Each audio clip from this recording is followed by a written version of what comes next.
Hello and welcome to the Believe in the Land show. My name is Andy Billman. Let's take a look back at the week that was in Cleveland sports. All hail Naylor. Oh my gosh. Josh Naylor from the life of we can't score runs, home runs. What are those? I don't even remember. I see these on highlights sometimes. How do we get those? That looks fun where you run around the bases and the ball goes way out of the park. But Josh Naylor this weekend, in his Canadian way, said enough is enough. And he had a wonderful weekend. And then we're going to obviously lead off with the Guardians, but it's hard not to get excited about Josh Naylor and what he did. Hitting 3 home runs, all in the 8th inning, all to go ahead in the games. Winning 2 out of 3, almost sweeping, which we'll get to in a second with Emmanuel Clase. But what an incredible weekend. And what a great time for Josh Naylor. And we needed him. He has not been the same Josh Naylor as we had last year. He is definitely, as most of the Guardians have on the hitting side of the ball, have gone off to very slow starts. But Josh Naylor came through today huge. And not only just huge as in he hit home runs and you felt like he got hot. He lifted the team, and this team needed a lift. After Friday night, and he hit a home run Friday night to give him the lead, I saw for the first time a team like the Guardians really start to unravel. And why I say that is the first time I can remember as a fan, I saw Terry Francona start to lose his steam. After Clase blew the save on Friday, Terry Francona looked really frustrated. He was angry, and as he should be. It was a ridiculous amount of losses. They were mounting. This team wasn't figuring things out. This was not going well. And they kept losing in ways that were just mystifying, and they can break your spirit. And they were starting to break the spirit of the Guardians. They really were. They were starting to get to that point where you were just saying, is this the season it's going to be? Maybe this isn't our time. Maybe this isn't what it should be. But you know what? Josh Naylor said enough. Someone from the Guardians needed to lift this team. All hail Josh Naylor. And don't forget it. Because on Friday, after losing the way they did, Josh Naylor hitting the home run. Looks like they were going to win the game. Up 1. And Clase blows it in the 9th to a good Angels team. The Angels are good. Very good team. All that to be said, they could have really, shoulders could have been slumped. And in the very next game on Saturday, every play the Angels made was a winning play. And the Guardians kept having plays that looked like failures that were going to break their spirit. Rosario tagging up to go to second and third, getting tagged out at third as Quan was scoring, but Quan didn't score ahead of the tag. You don't see that very much in baseball. That's a bad play. Rosario dropping the fly ball just outside the infield. Many different times where the Angels were just a step ahead of the Guardians. On Saturday, I was actually about ready to prepare myself. I'm like, well, maybe the spirit's broken. 2022 is finally over. We all knew that, but it looks like it ended on Friday night because they're starting to unravel. And Tito was not showing good nonverbal. He was getting very frustrated on Saturday night. And then on Saturday night in the 8th inning, after Straw got out, Stephen Kwan, base hit. Rosario, base hit. Ramirez, base hit. Bell, base hit. And then finally, Josh Naylor to end it, to get him ahead 7-6. Andres Jimenez, 2 batters later, finishes it off at 8-6. And Stefan has a wild 9th inning because Clase pitched the night before, but they get out of it. That home run on Saturday is something to earmark for the rest of the year. That could be the point where we look back at some point this year and say, that's when it changed. That game right there. And by the way, Josh Naylor's done this before. Josh Naylor did this in the White Sox game on the South Side last year, around this time, ironically. Josh Naylor knows how to lift a club. For people who don't, sometimes I think Guardians fans, and maybe I don't too, we don't appreciate him enough. Josh Naylor's had multiple big hits, multiple team lifting moments. You can never put enough value on that. To see him doing it against the White Sox like he did last year in the Miracle on the South Side, beating the Twins the way he did last year with that home run and headbutting Tito Francona.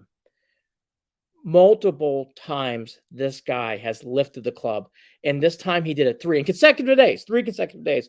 Josh Naylor came in the game, said, right on my back, I'm going to take this team to victory. He does not get talked about enough in this town. He does not get talked about enough on this show that I do and around other shows around the country that talk about Guardians baseball.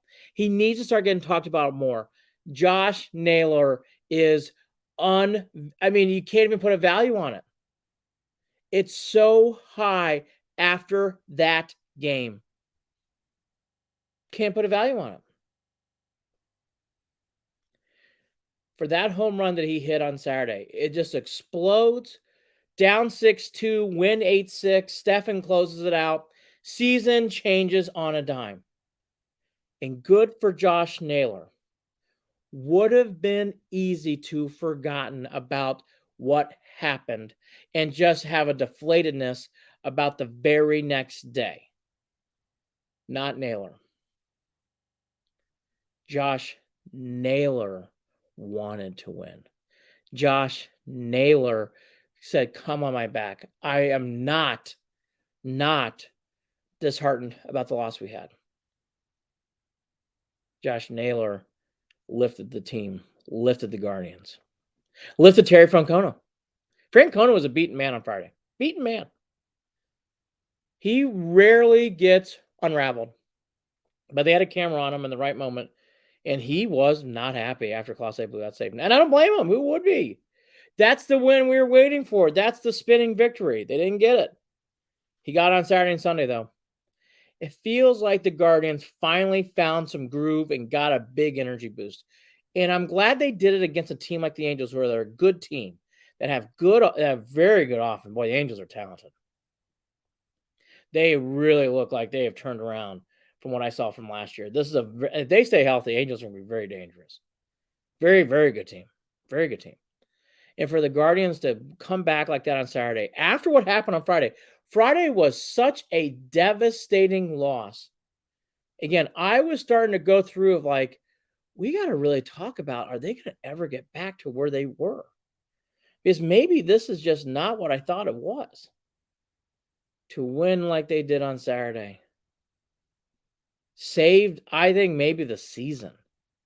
I know that sounds extreme, but it was getting that dire. 6-2, funerals coming out, undertakers there. I mean, ready to put casket into ground.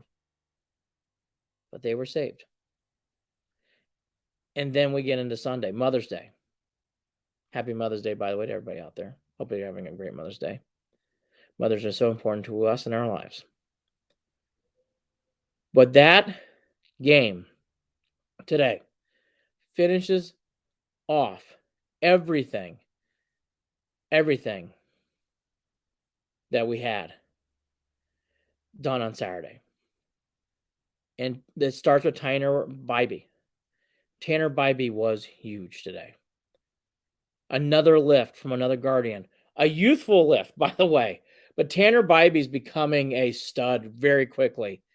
Right now, if they had an October baseball, it would be Bieber 1, McKenzie 2, and I might argue Bybee 3.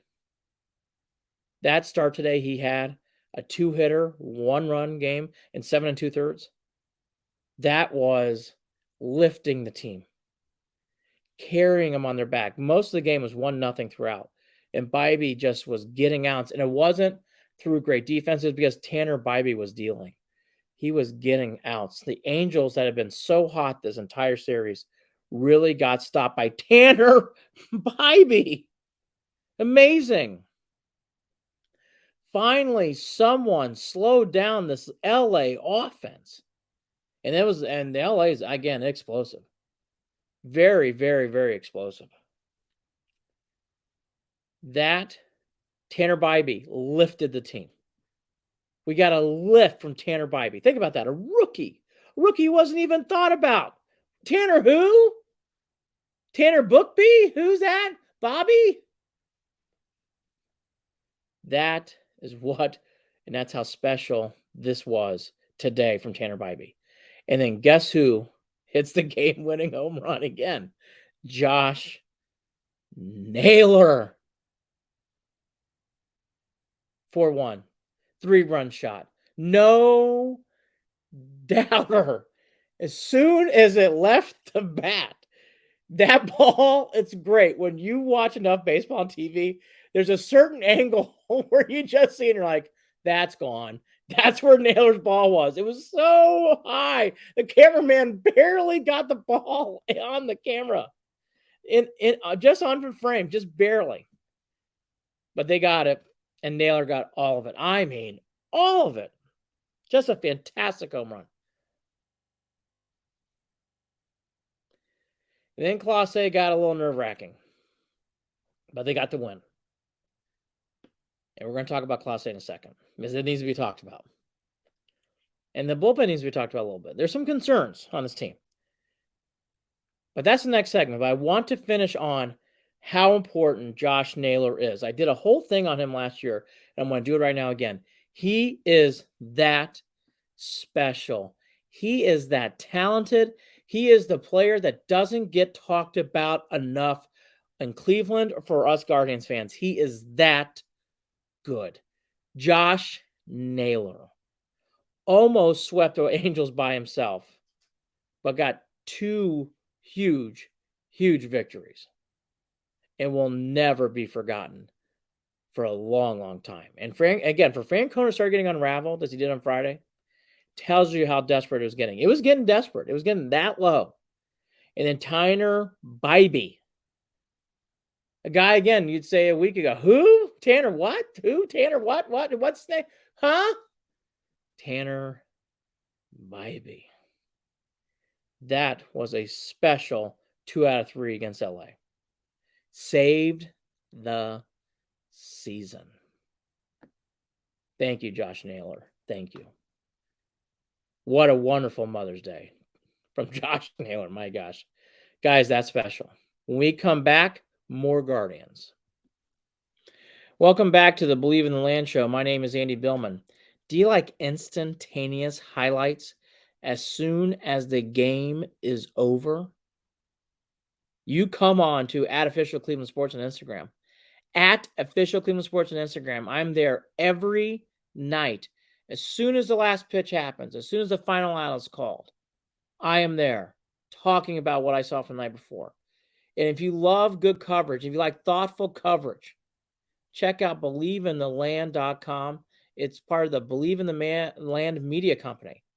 We do web, we do podcasting, we do radio shows like this. We also do instantaneous takes on social media.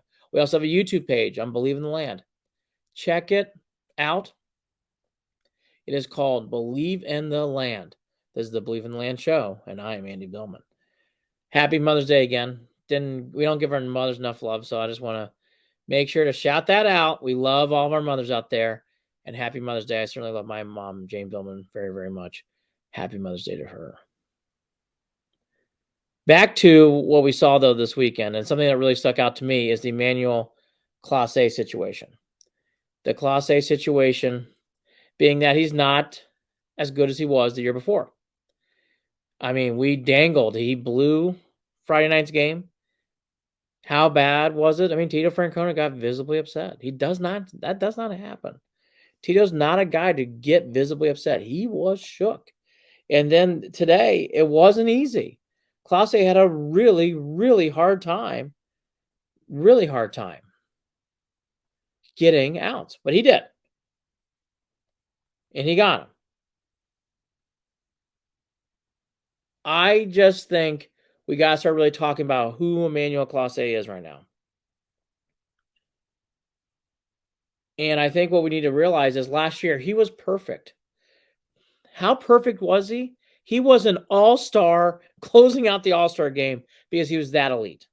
He was nasty. He was suffocating. That's why the Guardians did so well. He was a huge part of it. Huge part of it. Sometimes we don't talk about him enough either. This year, he's just not, he's still good. He's just not elite. And maybe that's what we have right now. Because we've seen some shaky moments throughout the year, but boy, it got accelerated on Friday, and we saw it again on Sunday. I mean, that was razor thin. If J-Ram doesn't make that play where Shea Otani gets tagged out, I think we're talking about maybe another tie or loss, God forbid. That's how tight it was. The J-Ram play tagging out Otani settled that inning down. You could feel it. I mean, it settled it down. That was a big play by J-Ram. Saved the game in a way. That's how important it was. That moment kind of, whoa, got Otani out, kept the inning controlled. Finally needed that. And kudos to J-Ram. It was very heads up. Anyways, I just think Clase needs to be talked about more. Because I think there is some reasoning to why he's not as good as he was last year. You know, last year his velocity was harder. Last year his pinpoint accuracy was I mean, his pinpoint accuracy last year was beautiful. He would throw hard. He would throw it in spots where the batters just couldn't catch up. He threw it. It was like a dart. It was like he just put it in spots where you could tell the batter's like, I have no chance here. No chance.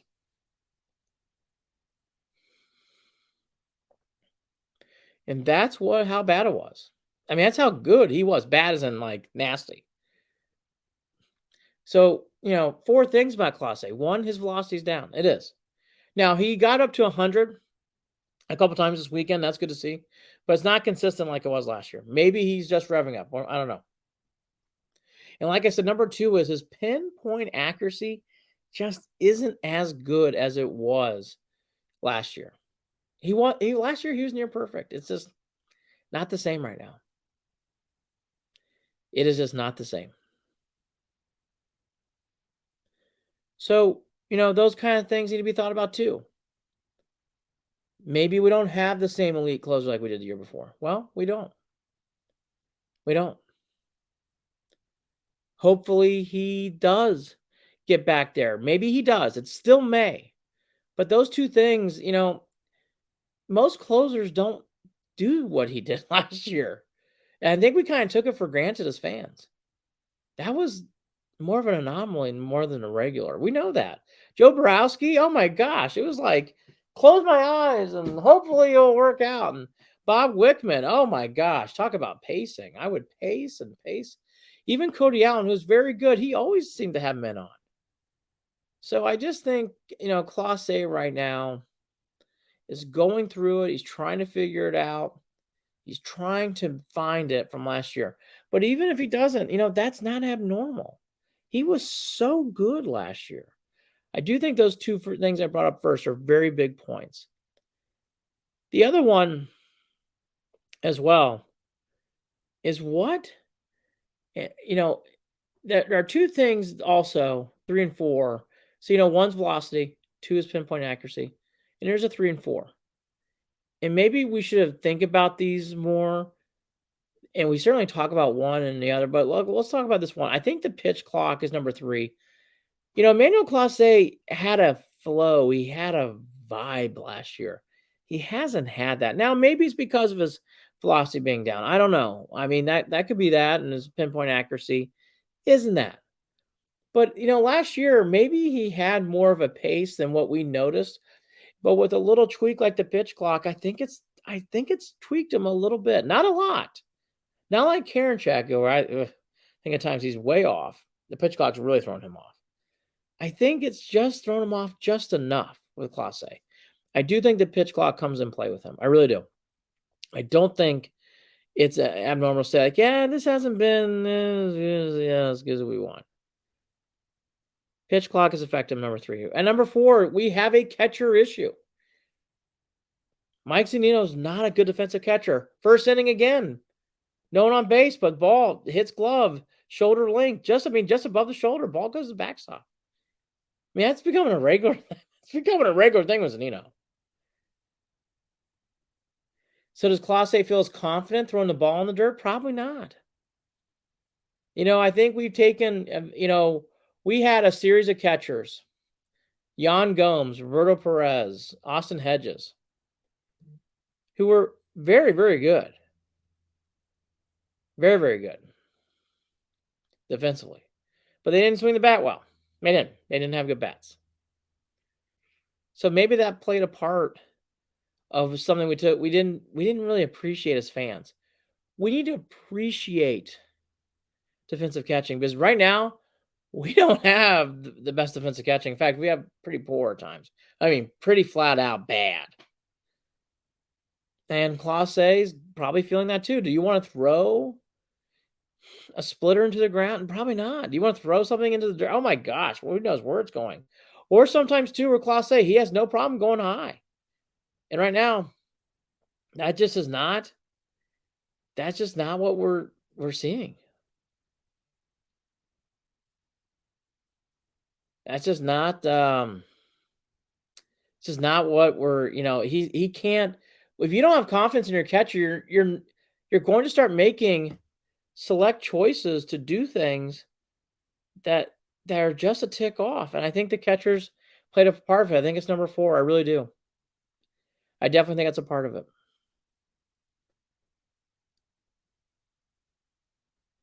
So, pinpoint accuracy, velocity's down, pitch clock, catcher issues. I think these have all played into why Clase is off. It isn't way off. That's why I'm saying it's kind of fixable. But I think these things have contributed, and we need to talk about it because it was such an automatic. It's not automatic right now, and I get the feeling this is not going to be automatic all year. 9th innings are going to be pacing, and we really were lucky last year is we didn't have to deal with it. Guardians fans, we're going to be dealing with it this year. You can already get that vibe as a fan. I mean, it's biting nails time. I mean, it's just not very comfortable. Back to the catcher situation. So that's Clase. Let's turn the page for a second. Zunino. I am. You try not to be too biting with players. You try not to be too definitive of players because, it's like we're all human. So, we can all change and, we go through bad moments and very high moments. And it doesn't mean whether we're elite or great or doesn't mean we're bad or terrible. But sometimes as players, you go through the emotions of a season and you can seem like we're too high or too low. And I try not to be too biting. I try not to be like, oh, he's done or oh, blah, blah, blah, blah. But I have to declare, I think Mike Zunino's awful. I'm not going to be soft pedaling here. I mean, he's had a really rough year behind the plate. And again, today, first inning, ball here, ball goes to the backstop. I mean, that's where we're at. The Guardians had to figure out this catcher situation. They're obviously instant responses. Do we bring up Bo Naylor? Well, maybe. I don't know. I mean, maybe. Is that something I really want to do? I don't know if I'm in love with that idea. I guess, okay. That's kind of where we're at, isn't it? This is kind of where we're at. But the Mike Zunino situation, I don't think we need to see this too much more. He's just not there. And the runners on the base path are running wild. Just running wild. The Guardians, it's open season to take a base. And even the Angels, who don't run much, were running all over the place. They read the scouting manual and they said, run, go. As soon as you're on, take off. And it's affecting games. It definitely in the Tiger series, you noticed it. I noticed it in the Yankee series in the Bronx. And I noticed it a lot this weekend with the Angels. I mean, teams are running. It's set, run, set, go. I mean, boom, boom, boom, boom, boom. And the Guardians are going to have to figure out what to do with catcher. This is not an easy solution. I don't know I just don't know what they do here as a team. I don't know what they do here outside of, like, you bring up Bo Naylor. I would make a trade, but you cannot keep believing in Mike Zunino. I just sorry, I don't see it. I don't see that changing at all. And it's every game. I mean, every game there's a pass ball or just a silly error. And Cam Gallagher is okay, but he looks like he's ungodly because of how bad Zunino is. Gotta change. Got to change. Gotta change. It's aggravating. You just want to pull your hair out. And it's nerve-wracking. You see a picture like, ooh, oh, God's yay, he caught it. That's kind of where we're at. It's like, oh, yay, you made the play. I mean, that's where we're at. That's where we're at as fans. Not good enough. They have got to figure out the catcher situation. Not just with catching balls and strikes, but what to do on this base path because the runners are just running wild. They are running wild in the Guardians right now, and it is really affecting games. They played the Tigers before they played the Angels. One note on that. I could do many notes on it, but there's one big note. The Tigers are much better than they were in past years. They are not a threat to win anything big in the playoffs, but they are a threat to win games and take positioning over the Guardians if the Guardians aren't careful. The Tigers, for some reason, really play with an edge when they play Cleveland. I don't know why. Maybe it's a rivalry more than what I respect. I don't know, but boy, the Tigers come after the Guardians hard. They really, really do. And so that puts a lot more pressure on the Guardians. I don't think those are, as I like to say, take out the garbage. I don't know if you're taking out the garbage against the Tigers. Tigers are pretty good. Very, very good club. So I think something to keep in mind with a team like the Tigers is we just have to be realistic of winning 2 out of 3, going 6-6 this year, breaking 500. That's probably where we're at. And again, the Tigers are much better than they have been in the past. AJ Hinch has done a really good job over there. And the other good thing is they get on base, and boy, they run around. They are a young team that flies around the bases. And Javi Baez, since he's been benched, is playing much better. Much better. They're a much better ball club than what I was expecting this year. Much better ball club. Far better. So those are all good things. Those are all good things. So what does this mean? And why I'm saying that is, the Tigers are going to take games. It feels like the Guardians haven't got off to a first start. We're at the quarter pole. Guardians are officially there. They're at the quarter pole. Good news. Last year at this time, they're 18-22. This year, they're 19-21. They're actually a game better. Being that through all this, and it's been a lot this year at times, the Guardians are actually one game better than they were last year. Everything in a way is okay. Biggest difference is that I'm seeing, and the reason why I have caution, the schedule, which in the past has been a lot easier moving forward, this year is not going to be as easy. They don't play the Royals as much or the White Sox as much, and the Tigers are much better. So that's the realistic viewpoint I have. And at some point, this bullpen is going to have to be better than what they are. The defense, which has been elite last year, has been good this year. It's got to be elite. Got to make plays like they did today with J-Ram tagging out Ohtani. That's the kind of stuff we need every day. Hasn't been that tight this year. All that to be said, I don't think the Guardians have put together a good stretch. I did feel that way last year at this time. And here they are at 19-21. Pretty good. For all the average and below average and frustrating and hair pulling Zunino moments we've had. And there's been some hair pulling Zunino moments. Have I mentioned that? But that's where we're at with this team. And that's who the Guardians are. I think they're an average club right now. Hopefully they can string this and excel this because they finally play the White Sox, and White Sox are terrible. They should really take advantage of that. Take out the garbage.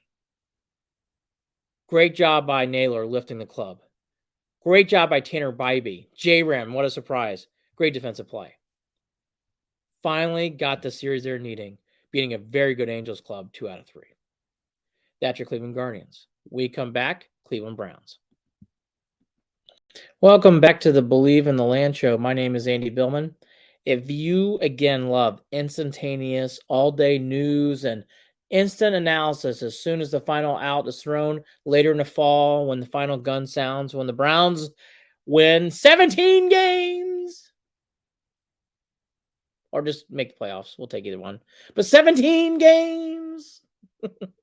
Heck, we just signed Za'Darius Smith. Aren't we going to the Super Bowl? Check it out at Official Cleveland Sports on Instagram. That's at Official Cleveland Sports on Instagram. Check out BelieveInTheLand.com. It's part of the Believe in the Land media company. We do at Official Cleveland Sports. We do things on YouTube. Check out Believe in the Land. All of it. So much fun. Check it out. All done by thoughtful people like myself, Todd Hall, and many other people, little minions running around doing things. It's called BelieveInTheLand.com. Check it out. I think you will really enjoy it. I watch every game. I pay attention to every game. I give thoughtful insight. Hopefully you feel the same. Check it out. One more time, happy Mother's Day to everybody out there. What a glorious, glorious day. One of my favorite days of the year. And then the Brown schedule comes out. And oh my gosh. Usually when that happens, I've gotten that excited about the schedule release like some do about the draft. I don't get excited about the draft as much as others do, but I do get excited about the schedule release, and we're going to get to that. But can you imagine the Browns actually trump their own excitement by doing something that they needed to do? Happened late on Friday. They traded for Pro Bowler defensive edge rusher from the Minnesota Vikings, Za'Darius Smith. They also sent a 5th-round pick to the Vikings. And they also sent another draft pick to the Vikings, and the Browns got back a 6th and a 7th. They got two. The Vikings received 2 5th-round picks in 2024 and 2025. And the Browns get a 6th and 7th in 2025 for Za'Darius Smith. The reason why the Vikings traded Za'Darius Smith, they needed a huge cap relief break. And so they got that. They get that now. And this was a much needed thing. The line, I've complained and complained and complained. Well, I got to be fair now. I can't complain anymore. With Ogbu, with Tomlinson, and now with Za'Darius Smith, they drafted that kid, Ika, out of Baylor. I'm very, very satisfied with what they did. I can't get upset anymore. Za'Darius Smith is a heavy hitter. He is a big-time player. He has a chance to be, hopefully, what we have with Davian Clowney the year before he went AWOL. He is that good. He is that good of a player. Finally got some real defensive edge, and good for the Browns, and maybe, behind the scenes, good for Jim Schwartz, because someone had to throw their hands up in there and say, are we really doing this? I mean, now the defensive line feels complete. Now I feel a lot better about how they're going to get defensive edge rush. Now I feel like the Browns are on their way to big things. This is what we needed as fans. Kudos to the Browns for getting ahead of something where I was going to camp feeling, boy, they were probably defensive end short. Now that they fill in it with a gap with a guy who's a veteran who can make a big, instant, big-time impact. I mean, winning ball player. This is a big move, as you can tell by my excitement. This changes everything. I actually got to take a step back now. I mean, I've been very critical about the Browns. I've been probably more harder than anyone. I'm not dreamy like everybody else is. I still think there's a lot of questions. I want to see this play out. Like, I'm still hesitant. I'm just not going to, I guess I'm very much embracing for, I don't want to get fooled again. And I don't want to be the fool. And so I want to see the Browns played out. I think it's fair. I think it's a fair request. And I just want to see them prove that they're not just making moves for analytics. I want to see wins on the field. I want to see wins.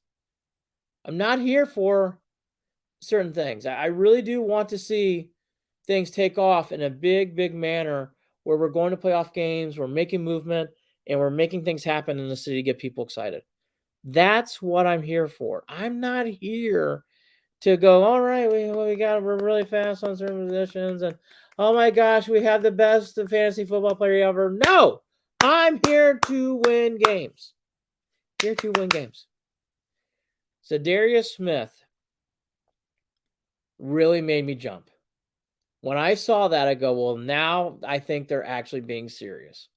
The Browns are actually trying to win games at a big level because the defensive line wasn't good enough.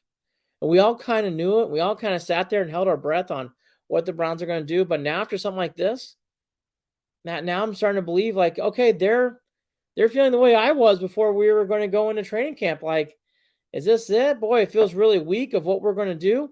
So Darius Smith really brings an attitude change for me. I think it's going to bring an attitude change to a lot of people. I think it's going to get people to believe me again of, maybe the Browns are really here to not just present themselves as hope, but they're actually trying to making the move to win. And I like that.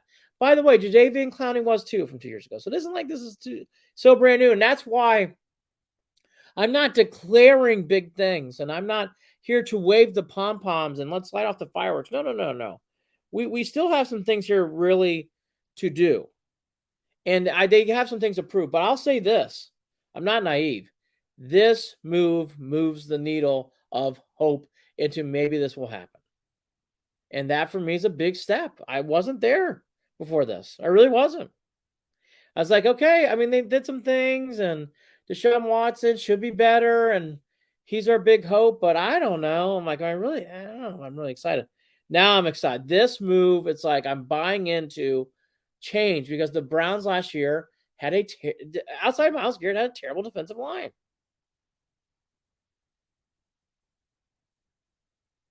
And they finally made a move to make a big adjustment.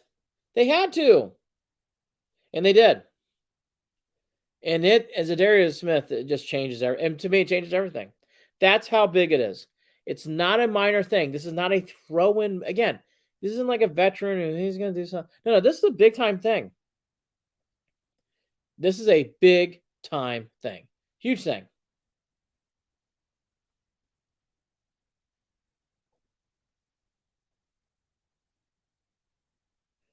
And I'm very excited about this move, as you can tell, as we all should be.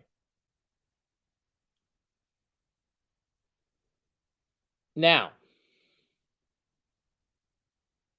the other big thing that happened was the schedule.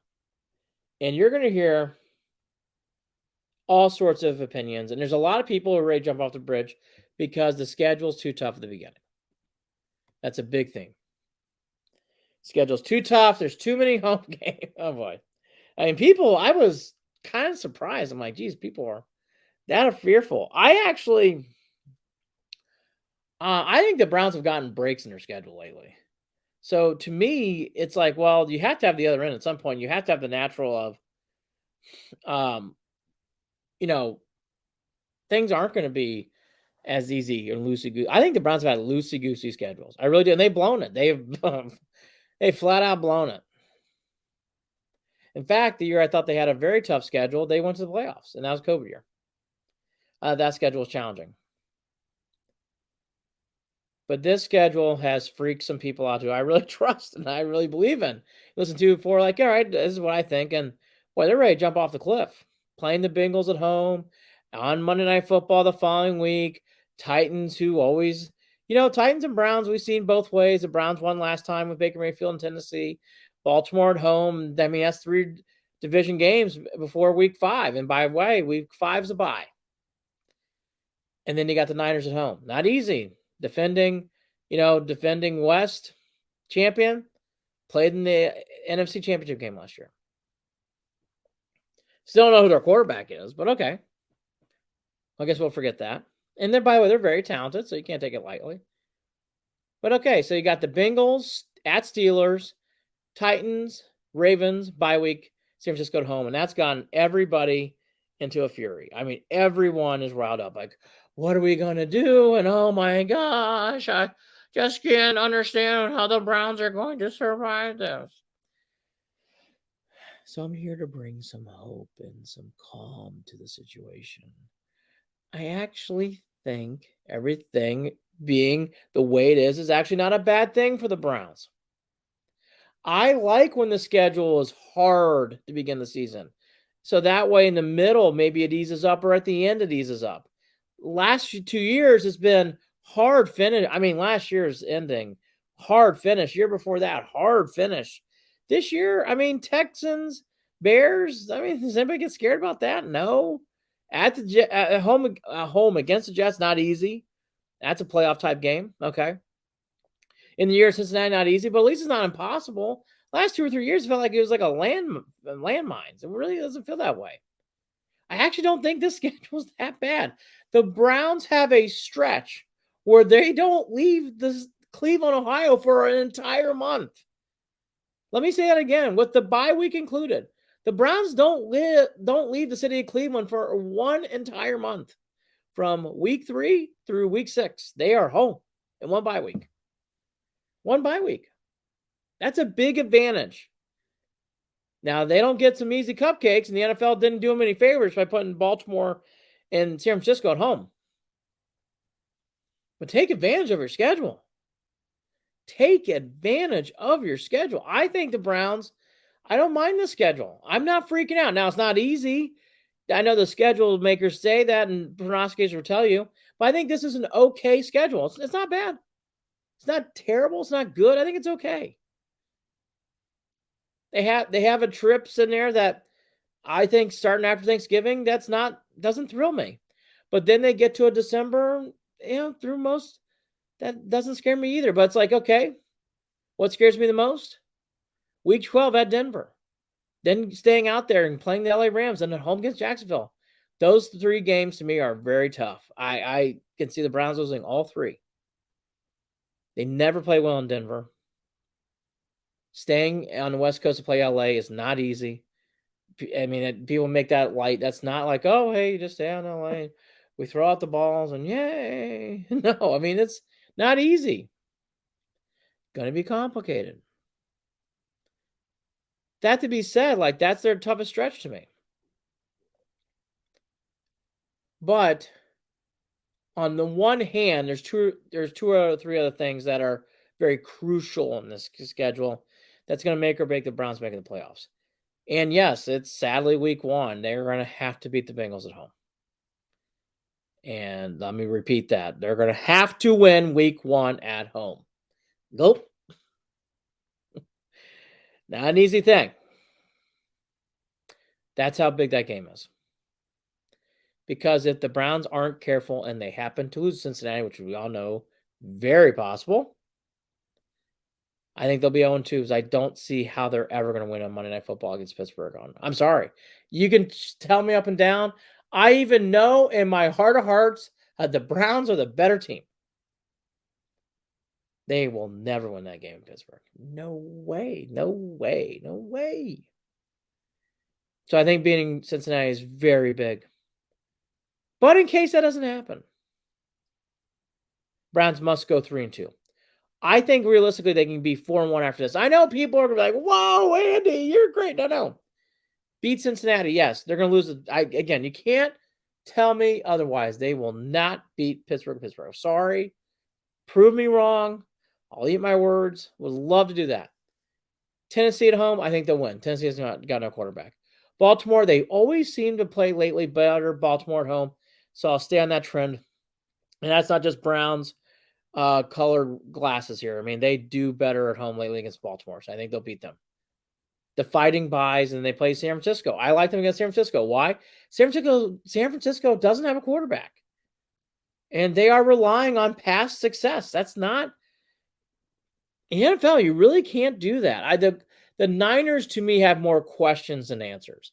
I know they are a wonderful organization. I know they've proven a large amount of victories in recent time. I'm not naive here at all. Not. But the Niners who's their quarterback? Purdy is coming off major arm surgery. Lance, no one seems to believe in anymore, and Garoppolo's gone. That's a big question mark heading into that game. Then after that, they play at the Colts and then at Seattle. Not easy. Now that's a tricky game too. At Seattle, at Pittsburgh, up and down. You can tell me I don't ever see them winning those games, but I see them beating the Colts and Indy. Yeah, I do. And they got to take care of the garbage against the Arizona Cardinals at home. Oh yeah, by far their easiest game at home, by far. But they play in 9 weeks, 8 games, and I think 6-2 is not crazy. 5-3 realistic. Meaning they trip up against one of those teams I just mentioned. I thought they were going to win. And then after that, they go through a pretty tough stretch. At Baltimore, home against Pittsburgh. They should be Pittsburgh at home. I don't see them winning at Baltimore. Again, and then this is their tough 3-game stretch where they play at Denver, at LA, home against Jacksonville. Home against the Bears, you better win. At Houston, no way they lose. No way they lose. And I think the game of the year, that's not a division game. Every division game is important, as we all know. But the game of the year will be the home game against the Jets. That game, to me, is the make or break game. They will have to make the playoffs one way or the other. I think that will determine a lot. I think that's the game. I really do. The Cincinnati game, again, wouldn't expect them to win. But to me, it all comes down to the 24th against the Jets. That's how big that game is. I see the Browns going 10-7. I had that before Za'Darius Smith. I guess I shouldn't change. Do they make the playoffs? My mind has been put on pause because of Za'Darius Smith. Pre-Za'Darius Smith, no. That's how much the Za'Darius Smith trade means to me. I think they're a fringe playoff team. They may need to go 11-6 here. But I definitely see a 10-17. Don't freak out about the early games in the schedule. And Za'Darius Smith coming to Cleveland is a huge thing. Josh Naylor woke up the echoes. Class A were concerned, but I think he'll figure it out. Bye with a big win this week. Turning around series wins against the Angels. Huge this week for our Cleveland Guardians. Schedule comes out for the Browns. Za'Darius Smith is our new defensive end. That's exciting. And the Cavs are taking a nap. And that was the week that was in Cleveland sports. My name is Andy Billman. Thank you for listening. We'll be back here again next week for more. Again, for anything you like, if you like thoughtful analysis after every game for any of the 3 teams and Buckeyes football, go to believeintheland.com. Go to believeintheland.com at Official Cleveland Sports. Also, Believe in the Land on YouTube channel as well. Thank you for listening.